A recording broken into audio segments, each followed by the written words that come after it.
turma! Olha eu aqui mais uma vez, tudo bem com vocês? Estou de volta para a nossa aula de Geografia do dia. Então vamos abrir o nosso livrinho, vamos começar a unidade 2. Vamos abrir nas páginas 18 e 19 e vamos fazer a leitura juntos, combinado? Então vamos lá.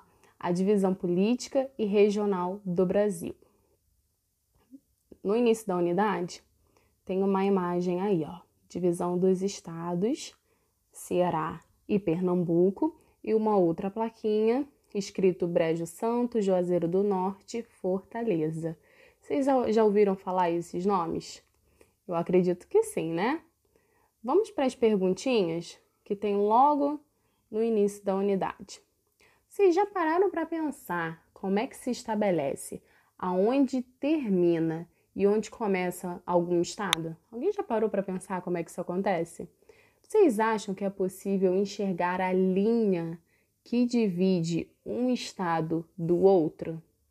Não, né? A gente não consegue enxergar porque é uma linha imaginária. Vamos seguir, vamos para as páginas. Opa, desculpa. Vamos para as páginas 20 e 21, a divisão política do Brasil. Fazendo a leitura juntos, tá? Eu lendo daqui e vocês lendo daí. A divisão de um território facilita a sua organização e administração. Desculpa, eu não li o capítulo. É o capítulo 1, a divisão política do Brasil. Vamos ver como é que era feita essa divisão. Bom, o governo de um país deve ser capaz de organizar e administrar o território nacional. O Brasil, que tem um território bastante extenso, né, grande e diversificado, está dividido em várias partes. Isso facilita a sua organização e administração. A primeira divisão das terras do Brasil. Vamos ver como eram feitas essas divisões. Quando iniciou a colonização do Brasil em 1534, o governo português dividiu o território em faixas, que se estendiam do litoral para o interior, se estendiam de fora para dentro, até a linha de Tordesilhas. Essas faixas eram chamadas de capitanias hereditárias. Por que hereditárias? Porque passavam de pai para filho. E cada uma dessas capitanias era doada pelo rei a um donatário. Quem eram esses donatários? Donatário era aquele que recebia uma doação. Então, esse donatário, ele devia administrar, desenvolver e proteger a capitania que recebia. Veja no mapa a seguir como os portugueses dividiram o território em capitanias hereditárias. Aí tem o nome das capitanias, né, que existiam antigamente, e elas eram divididas de acordo com aquela divisão das terras americanas. Vocês lembram que um pedaço ficou para os portugueses e outro pedaço ficou para os espanhóis. E quem dividia essas terras era a linha de Tordesilhas. Bom, então antigamente os estados eram as capitanias hereditárias, né?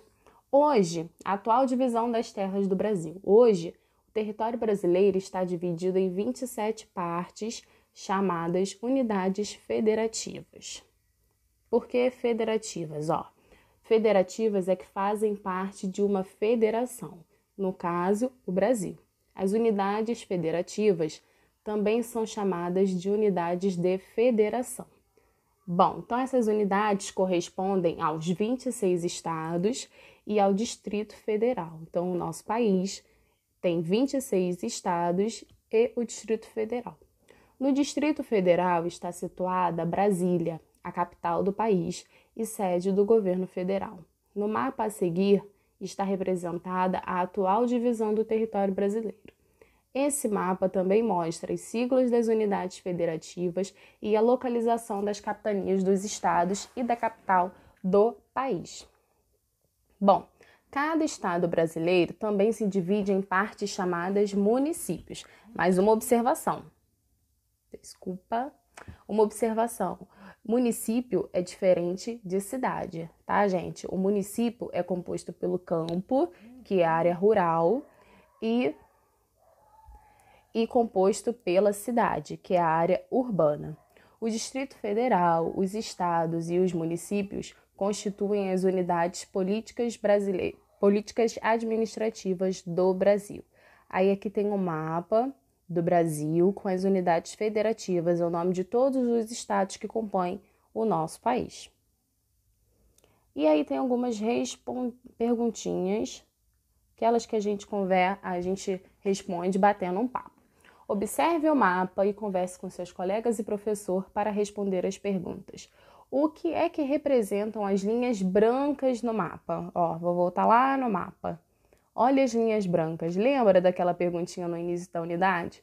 Como é que era feita, como é que era marcado o limite de onde começa e de onde termina cada estado? Então é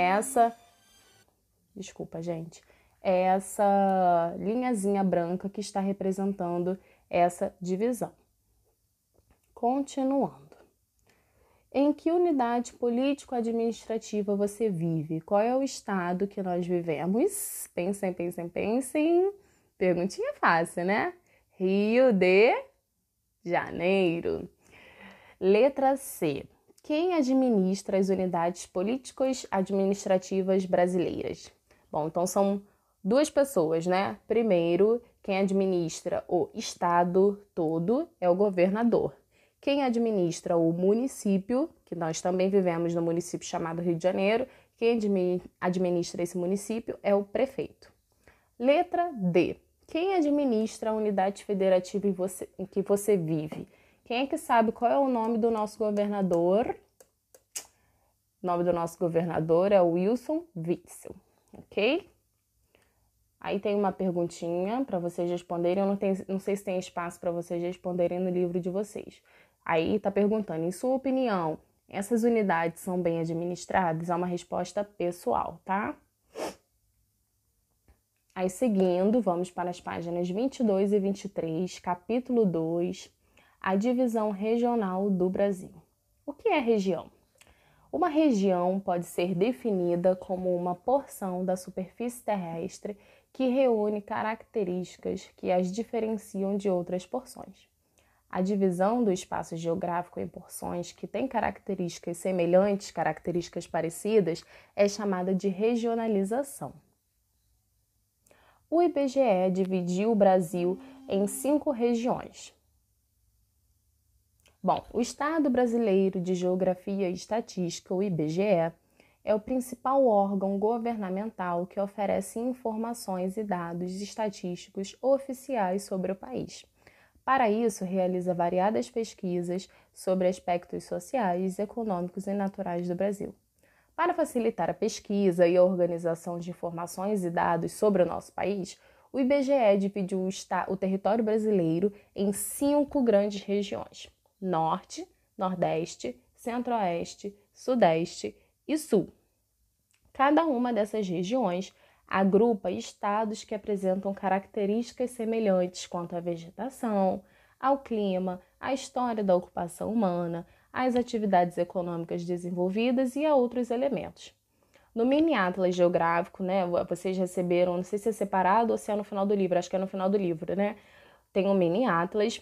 E aqui tem um outro, a seguir você encontra mapas que mostram outras divisões regionais do território brasileiro utilizadas ao longo do tempo. Então, como era antigamente e a mudança que veio acontecendo até os dias atuais. Aí vocês deem uma olhadinha, eu acredito que no mini atlas o mapa deve ser maior, vocês vão conseguir observar melhor.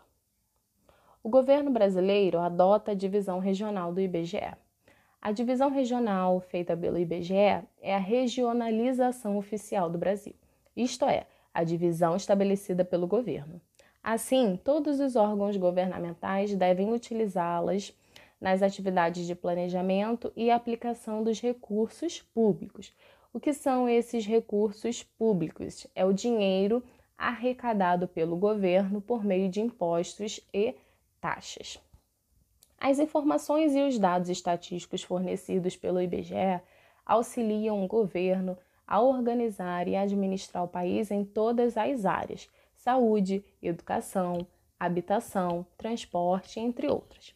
A tabela abaixo apresenta a quantidade de habitantes em cada região brasileira em 2015. Então, foram alguns anos atrás. Vocês sabem quantas pessoas habitavam o Brasil nesse ano? Vamos ver quantas eram? Bom, na região norte habitavam 17.523.000 pessoas. No nordeste, 56.640.000 habitantes. No centro-oeste, 15.489.000 habitantes. No sudeste, 85.917.000 habitantes. E no sul, 29.291.000 habitantes. A gente vê então que a região norte, a centro-oeste é a região menos populosa, né, com menos habitantes, e a região sudeste, que é a região onde nós vivemos, tá, gente? É a região com mais habitantes. Continuando. Brasil. Aí tá mostrando um mapa da atual divisão regional do nosso país. Abaixo desse mapa tem as atividades. Eu acredito que nenhuma vocês vão ter dificuldades para responder, não. Eu coloquei o link desse jogo reconhecendo as regiões brasileiras. Eu não sei se vocês conseguem acessar pelo livro de vocês. É um joguinho, de qualquer forma eu vou deixar aí. Quer dizer, eu enviei o link, não sei se tem essa aba no livro de vocês, mas vai ficar aí, que aí vocês sabem que terminando as atividades vocês podem responder. E depois também tem um videozinho que eu coloquei para vocês assistirem. Se vocês não conseguirem assistir, vocês me mandam feedback, que aí no próximo vídeo eu deixo ele passando para vocês assistirem até o fim, tá? Bom, então vocês respondem, façam todas as atividades que eu vou enviar o gabarito para vocês conferirem as respostinhas de vocês, tá? Até a próxima, um beijo, se cuidem, tchau, tchau.